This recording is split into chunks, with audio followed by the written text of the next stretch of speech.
बुंदेलखंड की रहने वाली इस महिला की क्यों हो रही है चर्चा। कटनी रेलवे स्टेशन पर कूली नंबर 36 के रूप में बना चुकी है पहचान।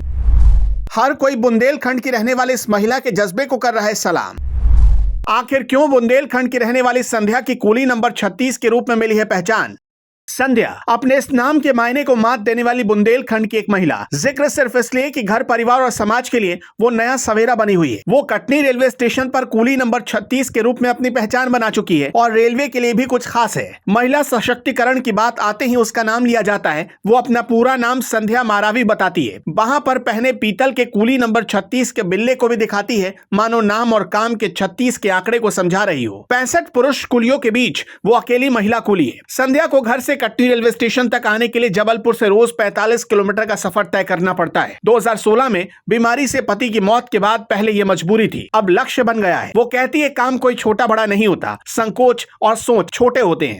संध्या की मंशा है कि उसके बच्चे पढ़ लिख कर भारतीय सेना में शामिल हो। 3 छोटे बच्चों के अलावा घर में बूढ़ी सास भी है। अखिल भारतीय बुंदेलखंड विकास मंच के राष्ट्रीय महासचिव नसीर अहमद सिद्दीकी का कहना है कि बुंदेलखंड में संध्या जैसे हौसले वाली महिलाओं की खासी तादाद है। उन्हें अवसर और प्लेटफॉर्म की जरूरत है। मूल रूप से मध्य प्रदेश के जबलपुर की रहने वाली संध्या मारावी के मजदूर पेशा पति की मौत बीमारी के चलते 22 अक्टूबर 2016 को हो गई थी। 3 छोटे बच्चों के अलावा कुनबे में उसकी बूढ़ी सास भी है। पति की मौत के बाद विधवा हो गई संध्या ने अपनी हिम्मत और हौसला नहीं खोया। कुनबे की परवरिश का जिम्मा उसी के कंधों पर आ पड़ा। पेट की भूख और बच्चों संग बूढ़ी सास की परवरिश के खातिर इस बोझ को उसने अपने सिर उठा लिया और कुली बन गई। महिला कुली के रूप में संध्या जनवरी 2017 से काम कर रही है। उसके 3 बच्चों 8 वर्षीय साहिल, 6 वर्षीय हर्षित और 4 वर्षीय पुत्री पायल है। संध्या खुद 8वीं कक्षा तक की पढ़ाई पूरी कर चुकी है। वो अपने तीनों बच्चों को प्राइमरी स्तर की शिक्षा रोजाना घर पर ही दे रही है। ड्यूटी से आने के बाद बच्चों को नियमित रूप से पढ़ाती है। संध्या का कहना है कि वो नहीं चाहती कि उसके बच्चे भी अपने पिता भोलाराम मारावी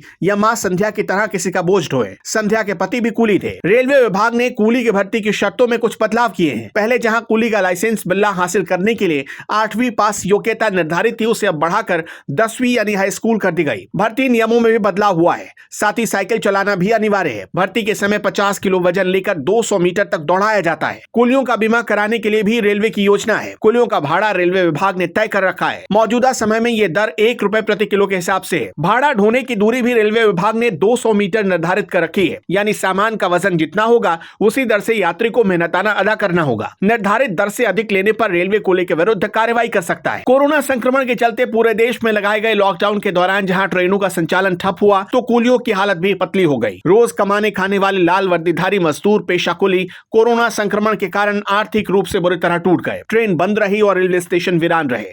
अब कुछ ट्रेनों के शुरू हो जाने से इनकी जिंदगी फिर आहिस्ता आहिस्ता पुराने ढर्रे पर लौटने लगी है और रोजी रोटी भी चलने लगी है। रेलवे यात्रियों के लिए काफी अहम साबित होने वाले कुली काफी दिनों से ये मांग कर रहे हैं कि रेलवे विभाग उन्हें ग्रुप डी की नौकरी दे, ताकि परिवार का पालन पोषण कर सके। कई कुलियों ने बताया कि छोटे रेलवे स्टेशनों में कुलियों को काम तक नहीं मिल पाता। अक्सर 200 रुपए भी रोजाना कमा नहीं पाते।